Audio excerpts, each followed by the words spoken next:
Well, good evening. Good evening. Welcome to the Seed Giver Podcast. My name is Warren and I am your host.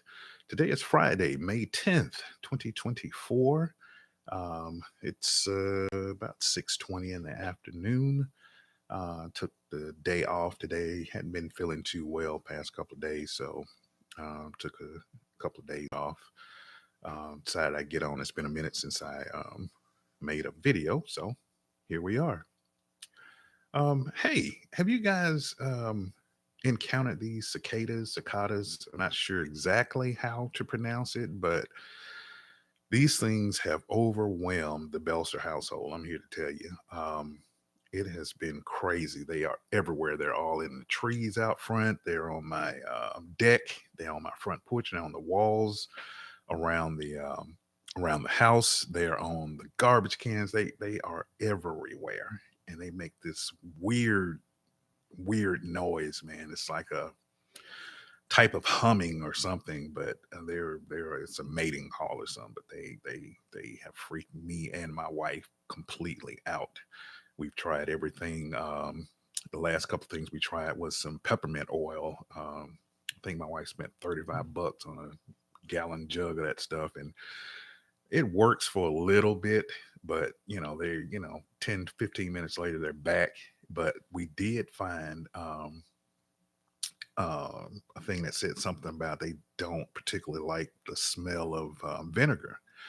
So I went and got a couple of jugs of vinegar, just a white. Well, I got one white vinegar, and the other one is the apple cider vinegar. I hadn't tried it yet, but the white vinegar has been phenomenal. It keeps them away, um, for a good extended period of time. Tried it first, I think it was yesterday, and I mean, it was good. And then it rained last night, so of course I had to go back out this morning and do it all over again. But it's working. So if anybody out there that has issues with this infestation, try some white vinegar. It works. It works. So, but anyway, that's pretty much. This has been going on. Got some issues going on at work. I got a reasonable accommodation request in for medical reasons, and they're giving me a hard time with it. They just, I don't understand it. My previous employer, um, all they needed was a letter from the doctor stating, I needed to work from home, send it to them, bam, and it was, a done deal.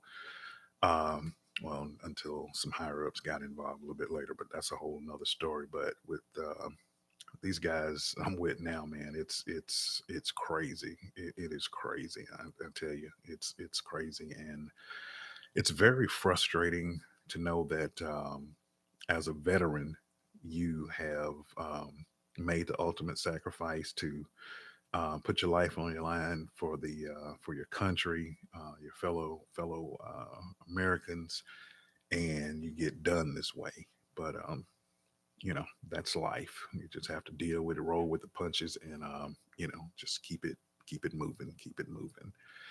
But I won't rant on that right now. I just came on to say, hey, keep your head up, man. I've said it before. Um, keep your prayer life up. Keep a good prayer life up. Um, ask God for discernment. Ask Him for information. Ask Him for understanding of that information, and ask Him how to implement that information. We know that as knowledge, understanding, and wisdom biblically.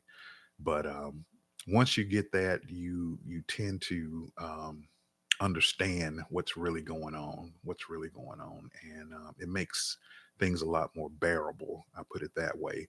The Bible tells us that He won't put more on you than you can bear, but He will also make a way of an escape.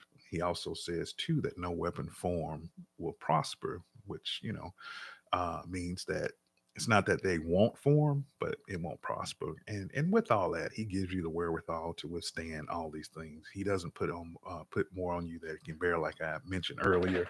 Um, you might not know that you can bear it, but He does, and it's life lesson. It helps to build character, it helps to build your faith.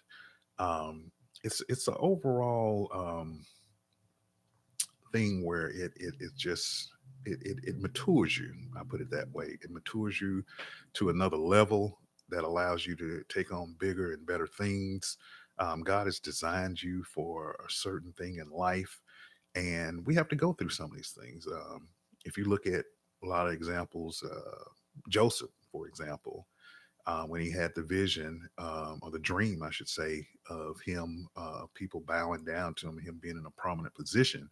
Had he known he had to be thrown in a pit, left for dead, being in prison, and all the things that he went through, people forgetting about him even after he gave them some good intel on things that were going to happen. You know, and if I'd known that I would be where I am now, based on when I first got introduced to the Lord, I probably would say, "Nah, I'm good, I'm good." But it's one of those things where you have to have faith. He gives you everything you need to get past it.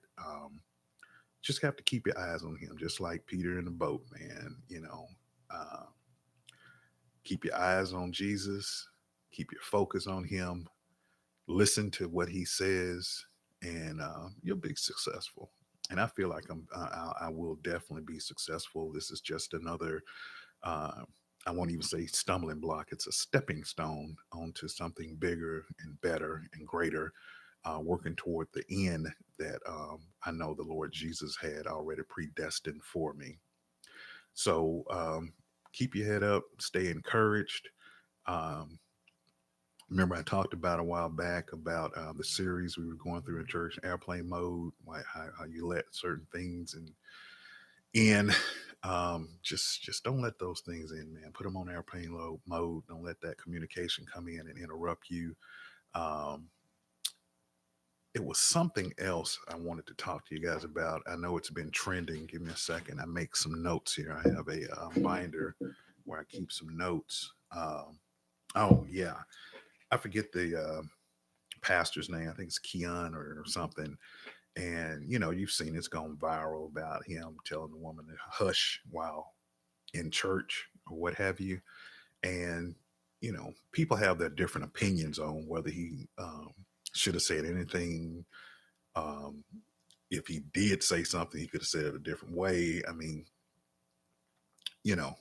I'll let you decide how you want to go on that or what you feel about that particular subject. But um, I heard something today, and they were talking on that, and it was talking about sound without context equals noise. Sound without context equals noise, and it diverts your attention from what should be said. If you are in a amusement park, I think that's one of the examples the guy said, and you heard a scream, you wouldn't think twice about it because you're in a music park. People scream when they're on, these scary rides or whatever. No big deal.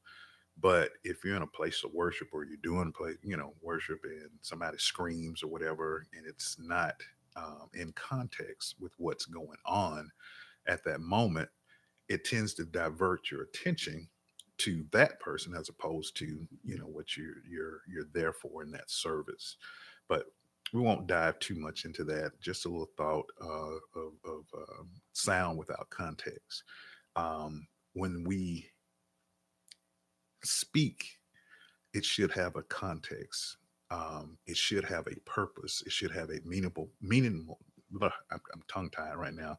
A meaningful purpose in line with what's going on at that time. Otherwise, you're just making noise. So be careful about what you say, how you say, the timing of what you say, because it could either exasperate that thing that you are trying to do, or it could quell it. So either way, we're going to end this one right now.